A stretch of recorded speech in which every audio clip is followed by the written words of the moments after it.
Have you ever felt a chill run down your spine in a perfectly empty room? Or heard a whisper when no one was there?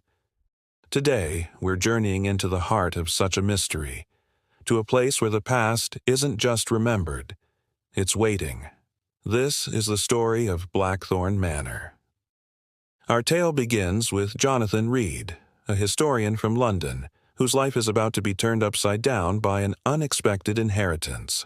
A distant relative he never knew has left him a sprawling, decaying estate deep in the English countryside, the infamous Blackthorn Manor.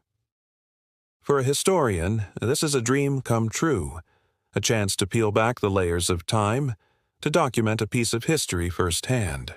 He packs his bags, filled with academic curiosity and a sense of adventure, leaving the bustling streets of London for the quiet, misty lanes of the country. As Jonathan arrives in the nearby village, he finds the locals are less than enthusiastic about his new home.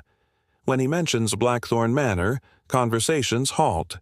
People share nervous glances, and a cold silence descends. They refuse to go near the estate, speaking in hushed tones of a local legend, the ghost of the widow. They say a pale, spectral figure can be seen in the uppermost window, a silent sentinel who has been waiting for her husband to return from war for over 130 years. Jonathan, a man of facts and reason, dismisses their tales as charming but baseless folklore. A ghost? He chuckles to himself. He deals in history, not horror stories. Stepping onto the grounds of Blackthorn Manor is like stepping into another century. The iron gates groan in protest, covered in rust and ivy. The manor itself stands like a skeletal giant against the gray sky, its windows like vacant eyes. The air is heavy, thick with the scent of damp earth and decay. Inside, a grand staircase sweeps upwards into shadow, and dust motes dance in the slivers of light piercing through grimy panes. It's a historian's treasure trove, a perfectly preserved time capsule. Or so he thinks.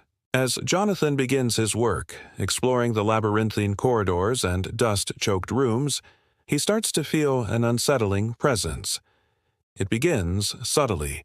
The portraits of long-dead ancestors that line the halls seem to watch him, their painted eyes following his every move. He brushes it off as a trick of the light, an effect of the cavernous, echoing spaces.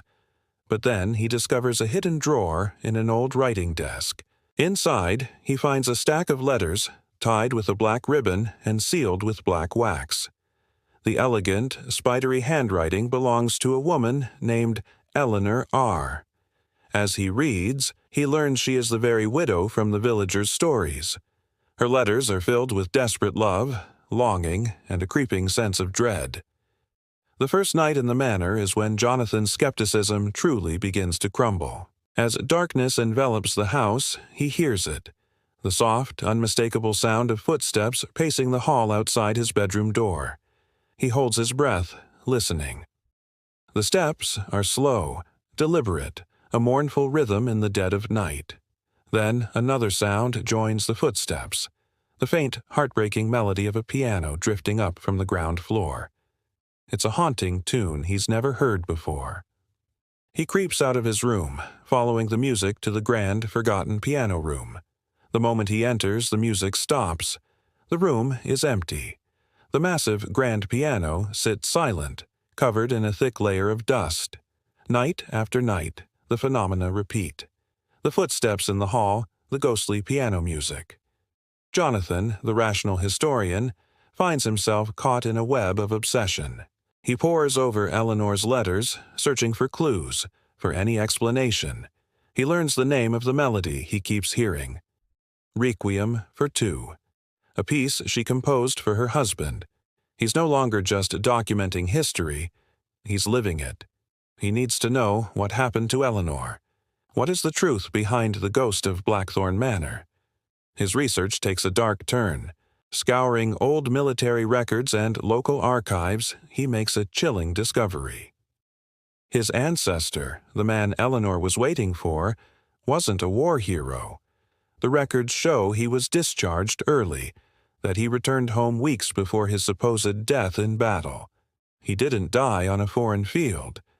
He came back to Blackthorn Manor. A knot of ice forms in Jonathan's stomach as the pieces click into place. He races back to the house, to the piano room, a terrible suspicion growing in his mind.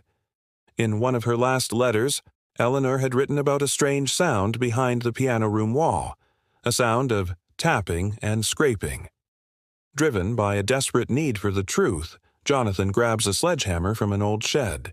He stands before the wall behind the grand piano, his heart pounding. He swings. Plaster and lath explode, revealing the dark cavity within. As the dust settles, he sees it, a crumbling, skeletal form, still wrapped in the tattered remnants of a Victorian dress. It's Eleanor. Her husband never left her. He murdered her and sealed her body within the walls of her own home. As Jonathan stares in horror at the remains, a gasp caught in his throat, the house falls utterly silent.